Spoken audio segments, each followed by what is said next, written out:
What's up, y'all? Welcome to Lamarsworld Stories. In this video, I'm gonna talk about how I got finessed my first week living in Atlanta. So look, man, I'm from Jersey. I'm an independent artist. So I was like, man, it's only right for me to move to Atlanta and get it popping. At this time, Atlanta was lit. The music scene was crazy. So if you know, you know. So K-Camp Money, baby. August Alsina, I love it.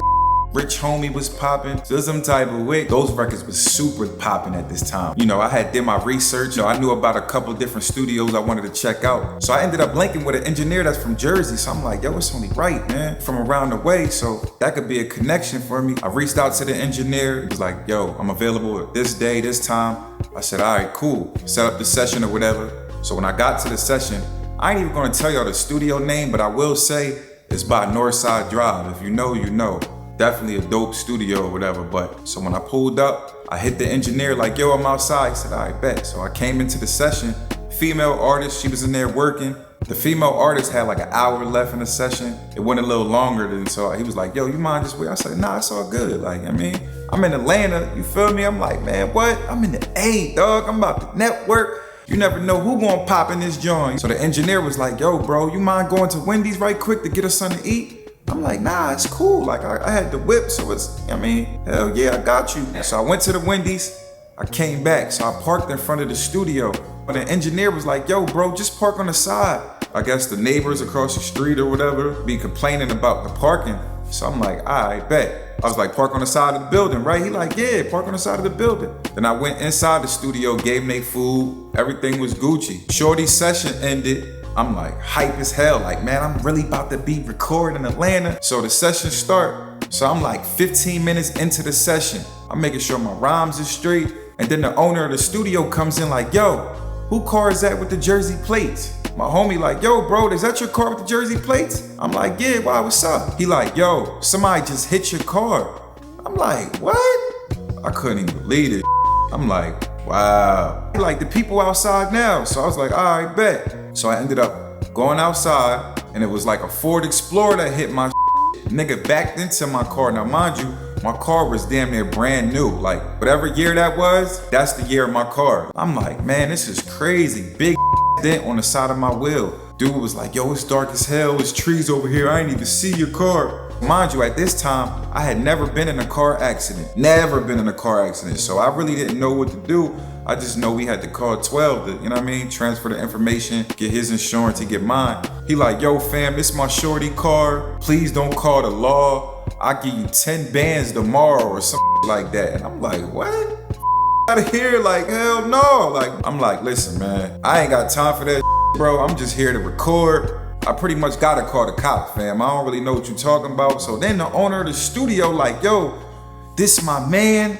I'm vouching for him. Please don't call the cops. Now I'm thinking like, what the hell? The engineer from Jersey, he vouching too. Like, yo, this the owner of the studio. Look, he gonna make sure you straight. Like, can you please not call 12? So I'm like, wow. But then I'm thinking like, listen, I'm from Jersey. I don't know nobody out here. And then I'm like, yo, this gonna my industry connects. Like, I'm gonna be known as a snitch. Like, I don't know who they connected to in the industry. Nigga that hit my wheel like, yo, you could take a picture of my license. This my number, you got my number, bro. I'm gonna give you 10 bands tomorrow. Like, that's my word. I'm like, man, this is crazy, bro. And at this time, again, I'm in the middle of the session. All this just happened so fast and it was just random as hell. I'm like, yo, this crazy. And again, I didn't want to be labeled as a snitch, and I didn't really want to mess up the connection. I was moving to Atlanta to network and get connected into the industry. Like, you know what I'm saying? Like, music is my passion. I love this music.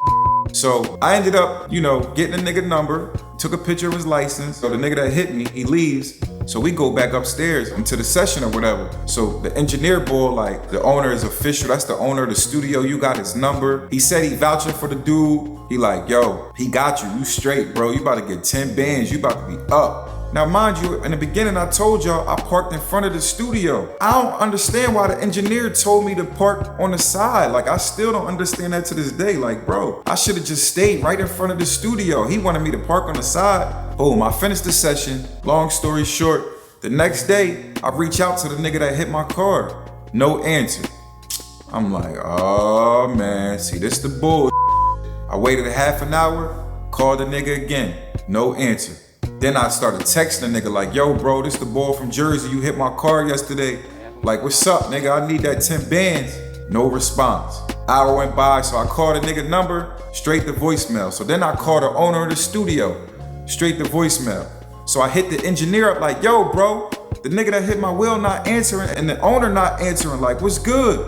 He like, yo, bro, I'm gonna reach out to the owner right now. I'm waiting, no response. I ended up just pulling back up to the studio. Like 2 days later, I just pulled up randomly. The engineer wasn't there, and then the owner of the studio wasn't there. Like, I pretty much act like I was just a random ass person coming in trying to book a session or whatever. They wasn't there. So I'm like, damn, that's crazy. So these niggas not even answering. So I ended up calling the cops, reporting the situation to the cops like 3 days later. And that was it pretty much. I never heard anything from the owner of the studio or from the nigga that hit me. 2 weeks, 3 weeks later, I already knew it was a dub. Of course, I reached out to the engineer like, yo, bro, whatever happened? He like, man, I don't even know, man. I don't even work at that studio no more. So I was just like, wow. So of course I ended up having to pay the deductible, you know what I mean? And I came down here with like 5 bands, so I had to take the little deductible out of my 5 bands. I'm just like, bro, this is crazy. That situation made me feel like, yo, maybe this Atlanta not for me, dog. You know what I'm saying? I'm trying to come out here on a whole different type of time. I'm trying to network, link with people in the industry, make some connections, and I ended up getting finessed. And it's just crazy. So you definitely gotta be careful. And I didn't really want to be labeled as a snitch for real. So that's why I didn't call the cops right then and there. But if that